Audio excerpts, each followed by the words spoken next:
Russia took Huliaipole. Weeks later, it became a trap.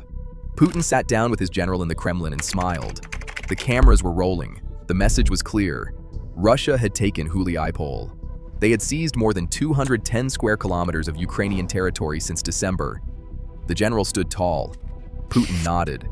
And in Moscow, they celebrated what they believed was the beginning of the end for Ukraine's southern front. But here is what those cameras did not show. The army that marched into Huliaipole in December cannot get out. It cannot advance. It cannot breathe.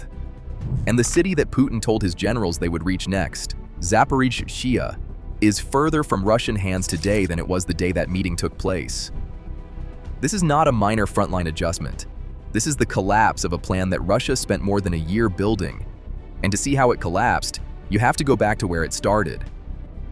Because this was never just about one town. This was about opening the road to Zaporizhzhia itself. Huliaipole is not just another frontline settlement. It sits on a key axis that connects the eastern battlefield to the heart of southern Ukraine. Control this point, and you control movement. You control logistics. You control the direction of the entire front. That is why both sides committed so much to this area. Whoever holds Huliaipole shapes what happens next across the entire south. Russia's most effective southern formation had been advancing with terrifying consistency throughout late 2025, not with headlines, not with dramatic breakthroughs shown on primetime television, but methodically, relentlessly, dismantling Ukrainian defensive positions one by one across the Zaporizhzhia steppe. Key villages along the Huliaipole axis began to fall one after another, including Ternove and Komishuvaka, as Russian forces bulldozed through two natural river barriers that Ukraine had counted on to slow them down. The Yanchur River fell, then the Huliaipole River fell, and with every kilometer gained, the Russian command moved closer to the centerpiece of its entire southern strategy. Step back for a moment. What Russia was building here was far bigger than a local offensive.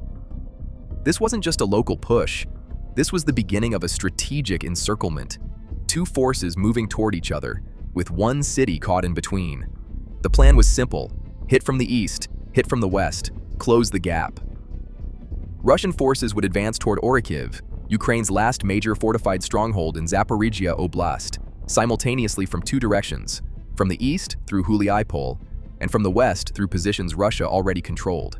Caught between two converging forces, Orikhiv would be surrounded. And once Orikhiv fell, the road to Zaporizhzhia city itself, home to 700,000 people and located just 80 kilometers from the front, would be completely open. On December 29, 2025, Russian command officially announced its intention to link those two axes. The blueprint was in motion, and when Huliaipole finally fell in the last days of December, everything seemed to be going exactly according to plan. The collapse of Huliaipole happened fast. The Ukrainian Territorial Brigade defending the town had been holding on for months, under conditions that no unit should be asked to endure without rotation. Over 400 artillery strikes per day were raining down on their positions. Russian infantry were pressing from multiple directions simultaneously. There was no relief coming fast enough. The defenders retreated. Russian forces crossed the Huliaipole River and secured the town. After the fall of Huliaipole, the general went to see Putin. The Kremlin broadcast the meeting. The numbers were announced. More than 210 square kilometers were taken. The narrative was set. Unstoppable momentum, collapsing Ukrainian defenses. Winter would finish what the army had started. Russian state media took that footage and built an entire story around it. The southern front was breaking. Zaporizhzhia was exposed. The plan was working. From Moscow, this was supposed to look very different going forward. The plan was simple: advance, link the axes, encircle, break through. Russian commanders had a timeline. Russian logisticians had a supply chain. Russian planners had a map with arrows pointing west, and a city waiting at the end of those arrows. Everything was in place. Everything was moving in the right direction. But on the ground, none of that was happening. Instead of advancing, units are holding. Instead of coordinating, they are reacting. Instead of pushing forward, they are trying not to collapse. And that gap between the plan and reality is where wars are lost. What no one in that room had calculated was what was about to happen in 6 weeks. In early February, thousands of Starlink satellite communications terminals being used by Russian forces across the entire front went dark simultaneously. Every smuggled terminal, every stolen device, every receiver that Russian troops had been depending on to coordinate drone strikes, connect commanders to frontline units, and share real-time battlefield intelligence was bricked. Gone. In an instant. This is where the entire situation changes. Modern warfare is not just about tanks and artillery anymore. It is about connectivity. An army in the field today does not function like the armies of the 20th century. It functions like a network. Every unit is a node. Every commander is a relay point. Every drone operator is a sensor feeding information back into that network in real time. And when that network goes down, it is not like losing a radio. It is like losing the ability to think. Without communication, an army loses its ability to coordinate, to react, and to survive. What happened here was not just a technical failure. It was the sudden collapse of the system that allowed Russian forces to function as a modern army. And when that system disappears, even the strongest formations can fall apart in hours. The communications meltdown hit Russian forces north of Huliaipole like a physical blow. Units lost contact with their headquarters. Drone operators went blind. Assault groups pressing forward into Ukrainian positions suddenly had no way to call for support, no way to coordinate, no way to even report what they were seeing. The Russian formations that had been advancing with such terrifying consistency for months were suddenly operating in the dark, isolated, and exposed. Ukraine did not wait a single day. Elite Ukrainian air assault forces launched into the gray zone north of Huliaipole the moment Russian communications collapsed. What they found was exactly what you would expect when a modern military force suddenly loses its nervous system.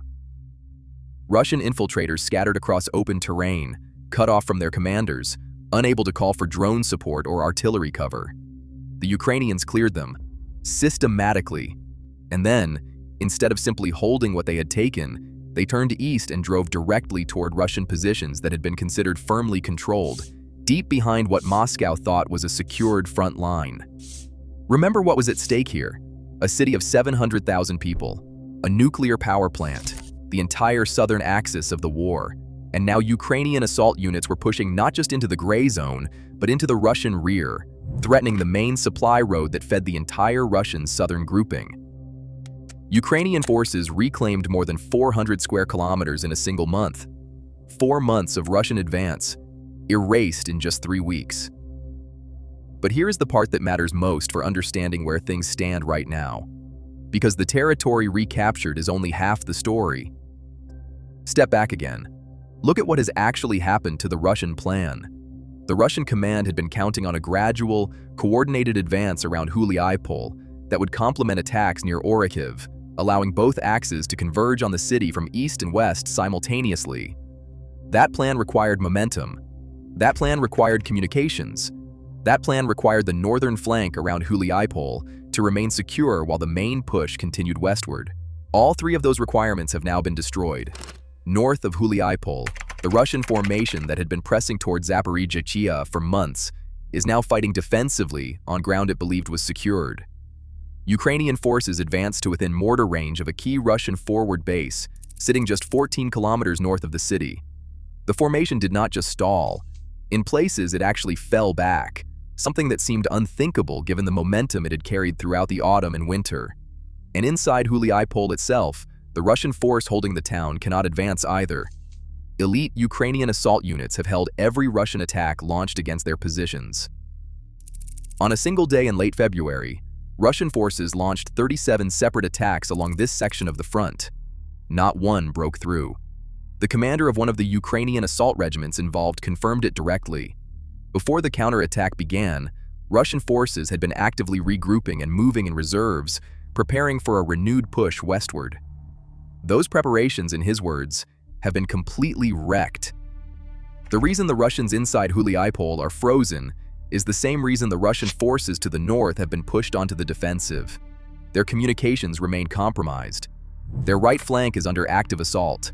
Every Russian commander in that sector knows that pressing westward now would stretch an already vulnerable flank even further, and pulling back would mean abandoning the one territorial gain that Putin had celebrated in front of the cameras. They are caught, and the Kremlin cameras are not showing that part. What makes this situation even more significant is the ripple effect it is creating across the entire southern theater. The Russian command has been forced to rush reinforcements from multiple directions to stabilize the Huliaipole sector, pulling units away from Kherson Oblast, and redeploying forces that had previously been committed to the Donetsk front. Military observers tracking the broader force picture noted in March that Russia's forces west of the Huliaipole area could become dangerously thin if this redeployment continues, because there are simply not enough reserves to cover every gap being created simultaneously. This is what happens when a counterattack lands at the perfect moment. The counterattack didn't just hit one position, it started breaking the entire system. The Institute for the Study of War confirmed it in plain language. Ukrainian counterattacks in the south are disrupting Russia's entire planned spring and summer offensive campaign. The entire campaign. Not just Huliaipole, not just Orikhiv, the whole thing. And there is one final detail that reveals just how precisely Ukraine executed this operation.